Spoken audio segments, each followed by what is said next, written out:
Hi friend, স্বাগতম জনাইছো my YouTube channel Spstudyy লৈ বন্ধুসকল ভিডিঅ'টোত মই 7 জুনৰ পৰা 13 জুনৰ ভিতৰত খপ্তাটোৰ ইম্পৰ্টেন্ট কাৰেন্ট এফেয়াৰৰ প্ৰশ্নোত্তৰ লৈ আহিছো বলক ভিডিঅ'টো আৰম্ভ কৰো 1 নম্বৰ প্ৰশ্ন হল আন্তৰ্জাতিক শিশু শ্ৰম বিৰোধী দিৱস কেতিয়া পালন কৰা হয় উত্তৰ হ'ব অপচন গ 12 জুন বিশ্বৰ প্ৰায় 100খন দেশে আন্তৰ্জাতিক শিশু শ্ৰম বিৰোধী দিৱস পালন কৰে আৰু এই দিৱস 2002 চনৰ পৰা পালন কৰি অহা হৈছে 2020 চনৰ ইয়াৰ থিম আছিল কোভিড-19 শিশু শ্ৰমৰ পৰা ৰক্ষা কৰক আগতকৈও অধিক তাৰপিছত চাই লোৱা হওক সপ্তাহটোৰ কেইটামান ইম্পৰ্টেন্ট দিৱসৰ বিষয়ে 7 জুন বিশ্ব খাদ্য সুৰক্ষা দিৱস 8 জুনত দুটা দিৱস পালন কৰা হয় এটা হল বিশ্ব মহাসাগৰীয় দিৱস আৰু আনটো বিশ্ব ব্ৰেইন টিউমাৰ দিৱস 12 জুন আন্তৰ্জাতিক শিশু শ্ৰম বিৰোধী দিৱস 13 জুন এলবিনিজম সজাগতা দিৱস বন্ধুসকল এই প্ৰশ্নসমূহ মই সিলেক্টত লৈছো যিবোৰ আগন্তুক দিনত হ'ব লগা যিকোনো প্ৰতিযোগিতামূলক পৰীক্ষাৰ বাবে গুৰুত্বপূৰ্ণ হ'ব এতিয়ালৈকে যদি ভিডিঅ'টো লাইক কৰা নাই তেন্তে প্লিজ ভিডিঅ'টো লাইক কৰিব ভিডিঅ'টো ভাল লাগিলে লগৰ বন্ধু-বান্ধৱীৰ লগত শ্বেয়াৰ কৰিব আৰু আমাৰ Spstudyy চেনেলটো যদি সাবস্ক্ৰাইব কৰা নাই তেন্তে প্লিজ চেনেলটো সাবস্ক্ৰাইব কৰিব তাৰ পিছত 2 নম্বৰ প্ৰশ্ন কিমান তাৰিখে অভিবাসীসকলৰ বাবে ভাৰত চৰকাৰে আয়ুষ্মান ভাৰত প্ৰধানমন্ত্ৰী জন আৰোগ্য যোজনাৰ অধীনত স্বাস্থ্যৰ বীমাৰ ব্যৱস্থা কৰিছে ইয়াৰ উত্তৰ হ'ব অপচন গ 10 জুন তাৰিখে 10 জুন তাৰিখে ভাৰত চৰকাৰৰ লকডাউনৰ বাবে যিসকল ব্যক্তি নিজৰ ৰাজ্য এৰি আন ৰাজ্যত গৈ কৰ্ম কৰি আছিল আৰু লকডাউনৰ বাবে কৰ্মসংস্থান হেৰুৱাইছে আৰু জীৱন যাপন কৰাত অসুবিধাৰ সন্মুখীন হৈছে তেনে পৰিয়ালক চৰকাৰে 5 লাখ টকালৈকে সাহায্য প্ৰদান কৰিব আৰু এই আঁচনি ৰূপায়ণৰ দায়িত্ব NH এৰ হাতত দিয়া হৈছে ইয়াৰ সম্পূৰ্ণ নাম হল নেশ্যনেল হেল্থ অথৰিটি তাৰপিছত 3 নম্বৰ প্ৰশ্ন 2020 চনৰ ৰিচাৰ্ড ডেকিন্স পুৰস্কাৰ কোনে লাভ কৰে আৰু ইয়াৰ উত্তৰ হ'ব অপচন খ জাভেদ আখতাৰে আৰু তেখেত হল বলিউডৰ এগৰাকী প্ৰসিদ্ধ গীতিকাৰ আৰু এই বঁটা প্ৰদান কৰা হয় ইংৰাজ জীৱবিজ্ঞানী ৰিচাৰ্ড ডেকিন্সৰ নামানুসাৰে 2003 চনৰ পৰা আৰু এই বঁটা প্ৰদান কৰা হয় বিজ্ঞান শিক্ষা আদি বিষয়ত পাৰদৰ্শিতা দেখুওৱা ব্যক্তিসকলক 4 নম্বৰ প্ৰশ্ন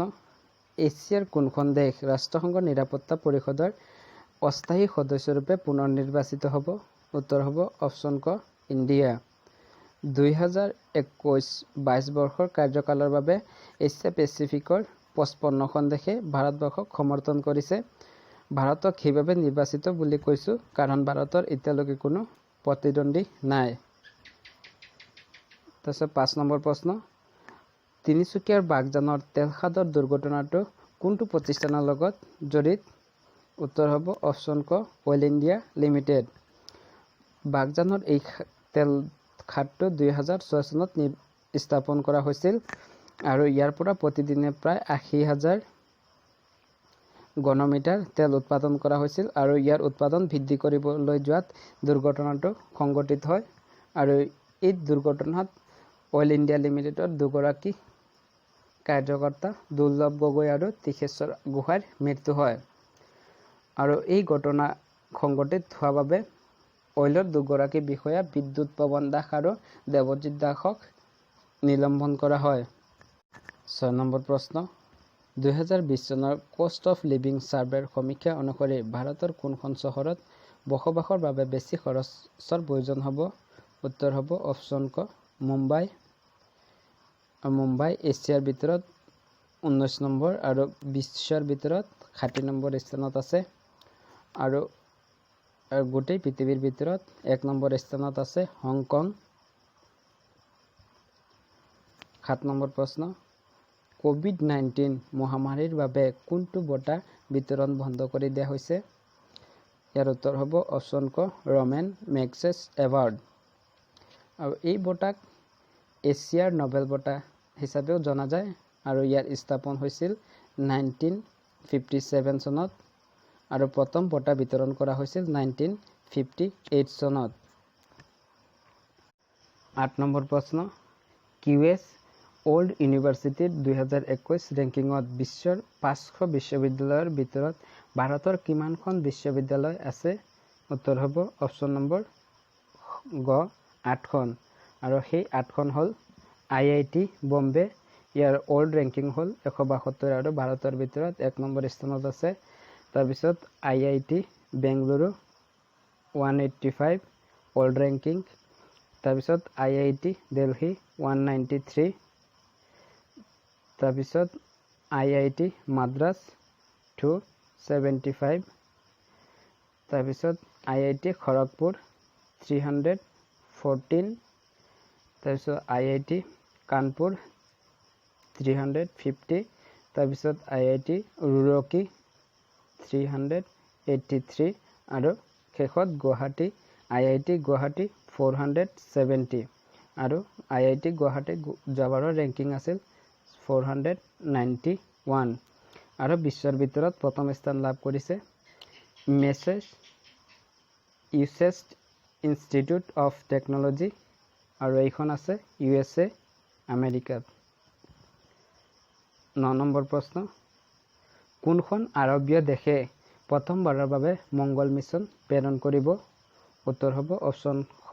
ইউনাইটেড আৰব ইমাৰাত আৰু UAE 15 জুলাই 2020 চনত পৃথিৱীৰ পৰা প্ৰেৰণ কৰিব আৰু অনুমান কৰা হৈছে 2022 চনত মংগলৰ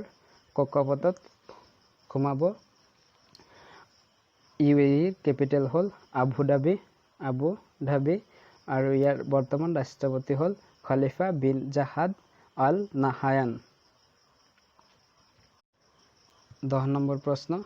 2020 চনৰ বিশ্ব খাদ্য পুৰস্কাৰ কোনে লাভ কৰে? উত্তৰ হ'ব অপশ্যন নম্বৰ খ ভাৰতীয় মূলৰ আমেৰিকান ভূবিজ্ঞানী ৰতনলালে আৰু এই বঁটা প্ৰদান কৰে ফুড প্ৰাইজ ফেডাৰেশ্যনে আৰু এই বঁটা লাভ কৰা প্ৰথম ভাৰতীয় আছিল ভাৰতীয় কৃষি বিজ্ঞানী ডক্টৰ MS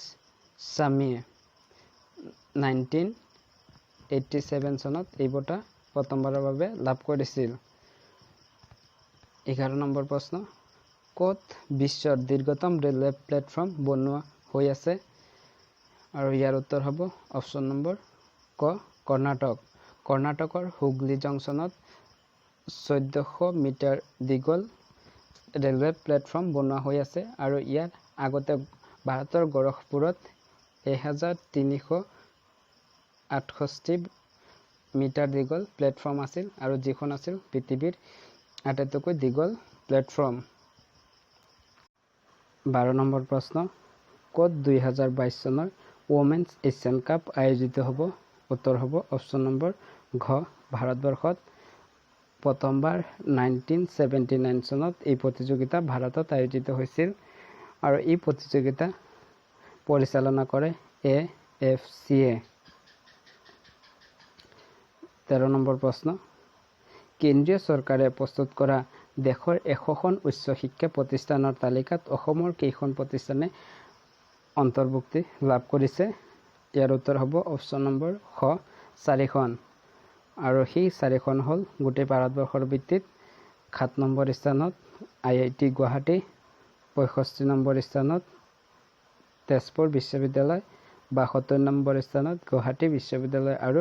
94 স্থানত NIT শিলচৰ আৰু ইয়াৰ গোটেই ভাৰতবৰ্ষৰ ভিত্তিত প্ৰথম স্থান লাভ কৰিছে IIT মাদ্ৰাছে আৰু 100খন কলেজৰ ক্ষেত্ৰত অসমৰ এখনো কলেজে স্থান লাভ কৰিব পৰা নাই আৰু কলেজৰ ভিতৰত প্ৰথম স্থান লাভ কৰিছে মিৰাণ্ডা হাউচ দিল্লী। 14 নম্বৰ প্ৰশ্ন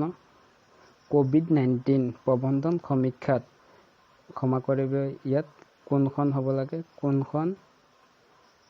কোনখন ৰাজ্যই শীৰ্ষস্থান লাভ কৰে? আৰু ইয়াৰ উত্তৰ হ'ব অপশ্যন নম্বৰ গ ৰাজস্থান।